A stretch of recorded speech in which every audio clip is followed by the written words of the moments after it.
Halo, perkenalkan nama saya Maria Oktaviana Suwarni dengan NIM 43121031 dari Prodi Ilmu Komunikasi semester 6.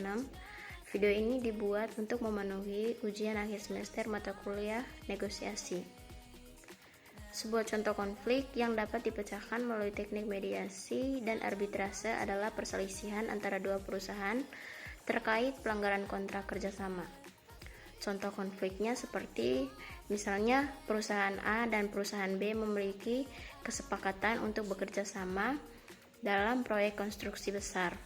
Namun, dalam perjalanannya, perusahaan A mengklaim bahwa perusahaan B tidak memenuhi beberapa kewajiban kontraktual seperti keterlambatan dan dalam pengiriman bahan dan tidak memenuhi standar kualitas yang telah disepakati.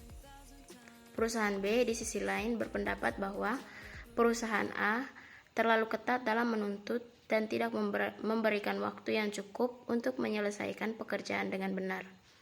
Ini menyebabkan ketegangan antara kedua belah pihak dengan potensi untuk merusak hubungan kerja mereka secara permanen. Penyelesaian melalui mediasi. Yang pertama, pemilihan mediator.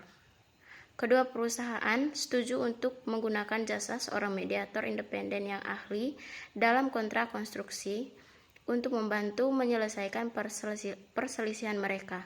Yang kedua, sesi mediasi.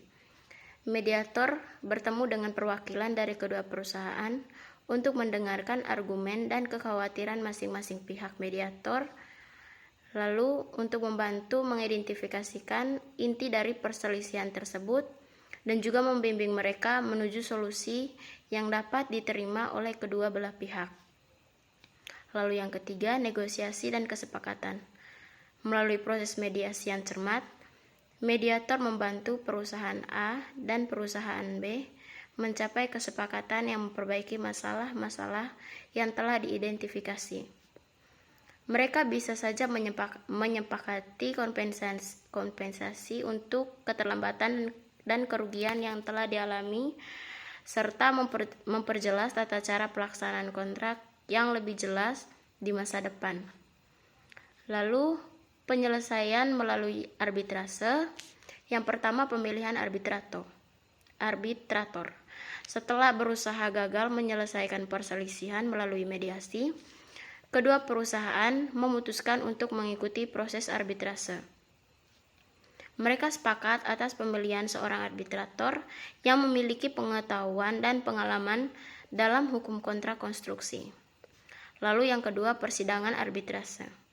Arbitrator mengadakan persidangan formal di mana bukti-bukti dari kedua pihak dipertimbangkan. Setiap perusahaan memiliki kesempatan untuk menyajikan argumen dan bukti-bukti yang mendukung klaim mereka. Lalu yang ketiga, pengambilan keputusan. Berbeda dengan mediasi di mana mediator hanya memberikan rekomendasi.